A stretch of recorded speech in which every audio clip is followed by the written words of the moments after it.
पेड़ को मारा, उसमें एसिड जड़ों में डाल के पेड़ को गिरा दिया गया।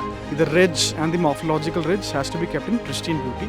ये सदियों से पड़ा हुआ है, ये एरिया अरावली रिज का पार्ट है, इसको ऐसे ही रखा जाए। ये लेकिन प्लॉट किसी प्राइवेट बिल्डर ने कैसे हैंड्स चेंज किए, ये बहुत बड़ा क्वेश्चन मार्क है। बट ये पहली बार हो रहा है कि मॉर्फोलॉजिकल रिज में किसी प्राइवेट बिल्डर को कंक्रीट जंगल बनाने की अनुमति दी गई है।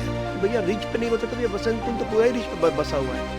IFS ऑफिसर ने वसंत कुंज पुलिस स्टेशन पे दर्ज किया हुआ है कि उनका सिग्नेचर को फॉर्ज किया गया है। रिज का जो प्लॉट TDA ने एक्वायर क्यों नहीं किया, बहुत बड़ा सवाल है। और हमें विश्वास है कि जो भारत का जो लीगल सिस्टम है हमें इसमें न्याय देगा। While the whole national capital is busy fighting for fresh and clean air, there is something really fishy going on in Vasant Kunj. Pocket B1 अभी मैं कर रहा हूँ पॉकेट B1 वसंत कुंज में। अब यहाँ पे एक साल से the residents are fighting for this plot of land that you can see behind me, जो कि अभी बैरिकेड से छुपा हुआ है। जिस बिल्डर ने इस लैंड पे कब्जा किया हुआ है रेसिडेंट्स के अकॉर्डिंग, उसने ये बैरिकेडिंग लगवा दी है इस 1.5 एकड़ के लैंड के आसपास।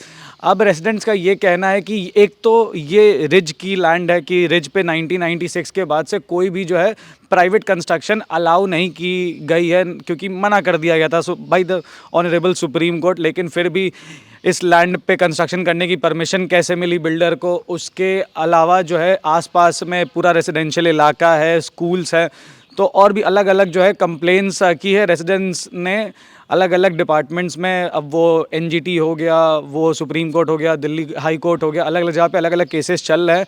तो उनके डिमांड जानेंगे आज, उनसे पता करेंगे, उनसे बातें करेंगे और जानेंगे कि एग्जैक्टली मुद्दा क्या है और क्या क्या डिमांड्स और एक्सपेक्टेशंस है उनकी। हम यहाँ, मेरी फैमिली यहाँ 32 साल से रह रहे हैं हम, तो we are long term residents here, one of the first ones to arrive here. बहुत हरियाली है यहाँ इस कॉलोनी में और शांति रहती है, सब कुछ होती है, पर ये सारी की सारी चीज़ें बहुत जल्द ख़त्म होने वाली हैं। आप जैसे मेरे पीछे देख सकते हैं, आपको टीम की एक कंस्ट्रक्शन सी दिखाई दे रही होगी। यहाँ एक खाली प्लॉट था जो मॉर्फोलॉजिकल रिज का पार्ट है, जिसको रिज के रूप में ही रखना चाहिए था। वहाँ दिल्ली सरकार ने एक multi storeyed luxury apartment complex बनाने की इजाज़त दे दी है। तो इसमें काफ़ी सारी एजेंसीज़ हैं, MCD का भी अप्रूवल है, DDA का भी अप्रूवल है। बट ये पहली बार हो रहा है कि मॉर्फोलॉजिकल रिज में किसी प्राइवेट बिल्डर को ऐसी एक कंक्रीट जंगल बनाने की अनुमति दी गई है। आप यहाँ चारों तरफ देख लीजिए, यहाँ 4 मंजिल की इमारतें हैं। यहाँ जो जिस कॉम्प्लेक्स को परमिशन मिली है उसमें 3 बेसमेंट, जिसमें से एक बेसमेंट की हाइट डबल है, तो 4 बेसमेंट, स्टिल्ट पार्किंग और उसके ऊपर 9 मंजिल और हैं। तो आप जैसे देख रहे हैं यहाँ अंधेरा वैसे ही हो गया है कि सनलाइट की रिस्ट्रिक्शन हो गई है, इतनी बड़ी बड़ी बिल्डिंग्स बन जाएंगी और इतनी क्लोज प्रॉक्सिमिटी में बनेंगी। जो आज लोग यहाँ 30-35 साल से रह रहे हैं, उनके एकदम घर के सामने, दरवाजे के सामने इतनी बड़ी बिल्डिंग्स बन जाएंगी, तो पानी, हवा, धूप, ये सब तो दिक्कत होने वाली है। इसके साथ में यहाँ जो है पानी की सप्लाई जो है दिल्ली जल बोर्ड की, वो बहुत लिमिटेड रहती है। सुबह 1-1.5 घंटा पानी आता है, ज़्यादा से ज़्यादा मैक्सिमम कभी 2 घंटे आ जाएगा पानी।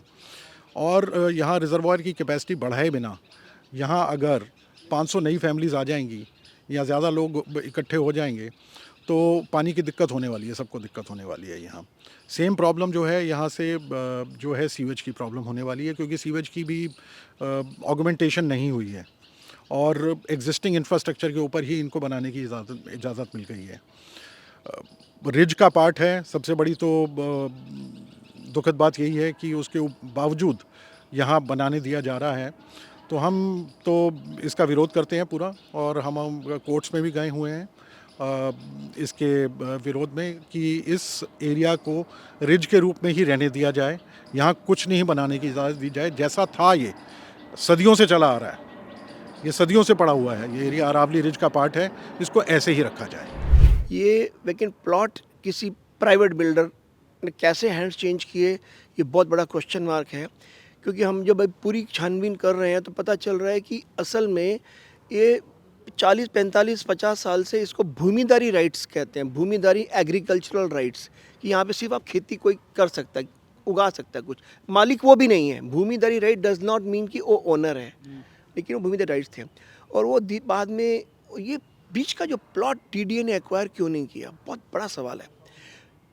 वो ये सवाल इसलिए है कि जब मार्किंग हुई घरों की 1001 से लेके सडनली बीच में आपको 38 घरों के नंबर्स मिसिंग हैं, मतलब घर बने नहीं हैं लेकिन उनके नंबर हैं सडन, यानी कि उदाहरण के तौर पर 1050 के बाद आप सडनली 1095 पे चले जाएंगे जैसे, तो बीच के नंबर गए कहाँ, घर कहाँ है? वो घर इस प्लॉट पे बनने थे, डीडीए ने उसको एक्वायर नहीं किया क्योंकि वो भूमिधारी ज़मीन किसी तरीके से किसी ने कहा होगा कि भी ऐसा नहीं वैसा नहीं, वो नहीं हुई। बट असल में ये गवर्नमेंट लैंड है, इट इज़ गवर्नमेंट लैंड। हमें तो इसका जो टाइटल है, अभी जो ओनर बताया जाता है, जो बिल्डर यहाँ पे घर बनाना चाहता है, हम उसके अगेंस्ट भी पूरी वो कोशिशें कर रहे हैं पुराने कागजात निकालने के लिए कि भाई क्या सच में ओनरशिप हैज़ चेंज, पहले कोई ओनर था भी कि नहीं, और हाउ ओनरशिप गॉट चेंज, पहला सवाल। दूसरा, 30-35 साल से यहाँ पे झाड़ियाँ बाड़ियाँ जंगल वगैरह जो भी उगता है, रिज जैसे कि एक जंगल की कर होता है, रिज होती है जो, इस रिज में सडनली हमने करीब 1-1.5 साल पहले देखा, एक दिन एक बुलडोजर आके सफाई करना शुरू कर दी। तो हमने कहा ये सफाई कैसे कर रहे हो तुम, क्यों कर रहे हो? अरे सर इधर तो बिल्डिंगें बनने वाली हैं, प्लॉट वो जो होगा ऑपरेटर उसने बता दिया। तो हम लोग 4-5 जो सीनियर रेजिडेंट्स हैं यहाँ के, एक्स प्रेसिडेंट और 2-4 लोग, अभी एक तो मैं भी उनमें शामिल था, हम लोग चीफ कमिश्नर एमसीडी के घर बिल्डिंग में गए ऑफिस में, ये पूछने के लिए कि क्या यहाँ पे कुछ पास हो गया है? तो उन्होंने कहा हाँ यहाँ तो पास हो गया, 3 बिल्डिंगें बनेंगी और 3 बेसमेंट होंगे, 10 मंजिला ऊंची होंगी। हमने कहा तो पॉसिबल ही नहीं है, ऐसे कैसे हो सकता है? कहते जी पास हो गई हैं। अब देखिए कोई भी बीचों बीच प्रोजेक्ट का पास होना, यहाँ पे उसको जल बोर्ड का क्लियरेंस चाहिए, इलेक्ट्रिसिटी बोर्ड का क्लियरेंस चाहिए, ये जो रास्ता एग्जैक्टली आता है एयरपोर्ट की लैंडिंग स्ट्रिप के अंदर, आपको एविएशन मिनिस्ट्री से भी क्लियरेंस, डीजीसीए से भी क्लियरेंस चाहिए, और एनवायरमेंटल क्लियरेंस भी चाहिए। सबसे बड़ी बात एनवायरमेंटल क्लियरेंस की है। ओके, बात करते हैं कि कई लोग हमें बोलते हैं रिच पे कुछ नहीं बन सकता। कई लोगों ने सवाल किया कि भैया रिच पे नहीं बन सकता तो ये वसंत कुंज तो पूरा ही रिच पे बसा हुआ है। 80% वसंत कुंज के जो घर बने हुए हैं B1, B2, C1, C2 से सारे ये रिच पे बने हुए हैं। सही कह रहे हैं, लेकिन ये 1996 में 1996 में सुप्रीम कोर्ट ने जब देखा कि दिल्ली में जो रिज, कमला नेहरू रिज और यूनिवर्सिटी एरिया नॉर्थ दिल्ली से जैसे आती है, उन्होंने कहा कि धीरे धीरे हमारे फॉरेस्ट डिस्ट्रॉय होते जा रहे हैं। तो 1996 में ये पास हुआ रेगुलेशन सुप्रीम कोर्ट ने कि रिज पे कुछ नहीं बनेगा, लेकिन ये कॉलोनी बन चुकी थी, जितना भी वसंत कुंज बन चुका था। ये तो 85 में म्यूट किया गया था और 89-90 से लोगों को घर मिल गए थे, तब से बन चुका था। कहा कि आगे कुछ नहीं बनेगा।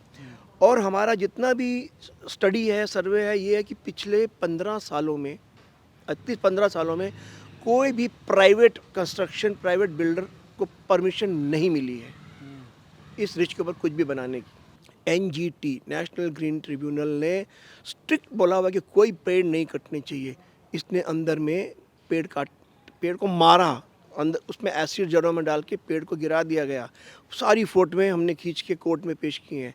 फिर अभी पीछे इनकी अभी इसने ये 15 फुट और 15 फुट 30 फुट की बैरिकेडिंग की हुई है। आप दिखाइए इस तरफ पीछे प्लॉट के चारों तरफ इसने क्या किया हुआ है, देखिए, ताकि हम लोग, क्योंकि हम सब कुछ नज़र रख के कैमरा से फ़ोटो खींच के कोर्ट के लिए तैयार कर रहे हैं। ये चाहता था कि हम बंद कर दो, कोई हमारी फ़ोटो ना खींच सके। इसने चारों तरफ से बैरिकेशन कर दी है। बस मैं इतना ही कहना चाहूँगा, किसी भी हाल में ये बिल्डिंग ना बने, नहीं तो हम सब एक मतलब इतने निराश हो जाएंगे, हमें या तो ये कॉलोनी छोड़ के जानी पड़ेगी या फिर अपने अंतिम दिन याद करने पड़ेंगे। Thank you. 1996 MC मेहता का एक केस है जिसमें ये साफ लिखा है कि the ridge and the morphological ridge has to be kept in pristine beauty. तो वहाँ जो मेन मुद्दा है कि रिज मैनेजमेंट बोर्ड और सुप्रीम कोर्ट इत्यादि के बिना अप्रूवल्स के DDA और MCD ने इस multi storeyed ultra luxurious project को कैसे अप्रूवल दे दिया। ये रहा supreme court. Delhi high court में हमारे 2 केस चल रहे हैं। एक तो हमारा जो केस चल रहा है, जो मेन रिट पिटीशन एक चल रहा है, वहाँ भी हमने MCD और DDA को सवाल पूछा है कि जब इस ज़मीन का जो ओनरशिप में ही हमें दिक्कतें हैं, जब पता है कि 1966 में इस ज़मीन को सेंट्रल गवर्नमेंट ने after Kishangarh village was urbanise, ये सेंट्रल गवर्नमेंट के हाथ मिल गया था ये ज़मीन, और 1974 में ये DDA के हाथ आ गया। कैसे ऑलमोस्ट 50 इयर्स के बाद ये ज़मीन सेंट्रल गवर्नमेंट के हाथ में ना होते हुए एक प्राइवेट बिल्डर एक अल्ट्रा लग्जरियस प्रोजेक्ट रिज में बना रहा है। दूसरा एक केस जो दिल्ली हाई कोर्ट में है वो एक मान के चलिए क्रिमिनल केस आप कह सकते हैं। इन्होंने पिछले साल हमारा जो कहना है, जो हमारा आरोप भी है कि काफ़ी पेड़ काटे थे इस प्लॉट पे मॉर्फोलॉजिकल रिज में, और ये इन्होंने परमिशन दिखाने के लिए एक इंडियन फॉरेस्ट सर्विस अफसर DCF deputy conservator of forest west का सिग्नेचर कॉपी किया था और एक गवर्नमेंट ऑफिसर को इम्पर्सनेट किया था। ये FIR IFS ऑफिसर ने वसंत कुंज पुलिस स्टेशन पे दर्ज किया हुआ है कि उनका सिग्नेचर को फॉर्ज किया गया है। ये केस अभी चल रहा है दिल्ली हाई कोर्ट में। पेड़ काटने का जो मसला है रिज पे, जो काफ़ी सीरियस माना जाता है, क्योंकि रिज जो कि एक जंगल है, जंगल में पेड़ काटना और वो भी एक IFS ऑफिसर का सिग्नेचर फॉर्ज करके एक क्रिमिनल ऑफेंस बन जाता है। चौथा हमारा जो केस है नेशनल ग्रीन ट्राइब्यूनल, जो हरित ट्राइब्यूनल हम जो कहलाते हैं, वहाँ है कि इस प्रोजेक्ट को जो एनवायरमेंटल क्लियरेंस मिला है इस पर काफ़ी सवाल मिला है, क्योंकि इन्होंने प्रोजेक्ट का जो डेटा है कॉपी पेस्ट किया है। जो एक गुलाबी बाग करके एक जगह है यहाँ से लगभग 20 किलोमीटर दूर, वहाँ का डेटा कॉपी पेस्ट किया है। तो हमने सवाल इसके पूरे जो टेक्निकल मुद्दे, टेक्निकल एस्पेक्ट्स पे भी सवाल उठाया है कि ये इसको जो एनवायरमेंटल क्लियरेंस मिला है इस साल जनवरी में, उसको भी वापस लिया जाए। तो मोटा मोटी ये है लीगल लैंडस्केप इस केस का, और हमें विश्वास है कि जो भारत का जो लीगल सिस्टम है हमें इसमें न्याय देगा। Thank you, sir.